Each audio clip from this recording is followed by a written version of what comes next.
Alors qu'Égyptair avait affirmé depuis l'aube que l'avion avait disparu des radars sans émettre de message d'alerte. Dans la matinée, revirement de la compagnie qui laisse entendre que les forces armées ont reçu un signal de détresse de la part de l'appareil.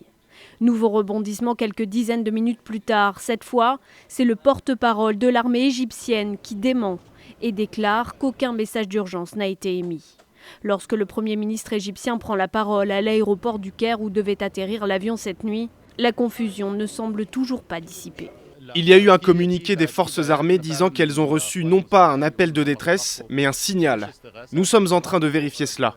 Il y a des appareils militaires, aériens et navals qui feront des recherches dans la zone. Un trouble dans la communication au sommet du pouvoir égyptien qui rappelle étrangement ce qui avait suivi le crash dans le Sinaï en novembre dernier. Alors que plusieurs éléments avaient conduit rapidement vers la piste d'une bombe à bord, le président Al-Sisi ne voulait surtout pas entendre parler d'une piste terroriste avant de se rendre finalement à l'évidence, après notamment une revendication de l'État islamique.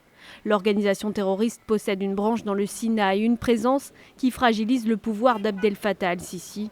Le président égyptien mise tout depuis son arrivée à la tête du pays sur l'autoritarisme pour ramener l'ordre et la stabilité, notamment dans cette région. Si pour l'instant aucune hypothèse ne domine une autre, un attentat serait un nouveau coup dur pour l'Égypte.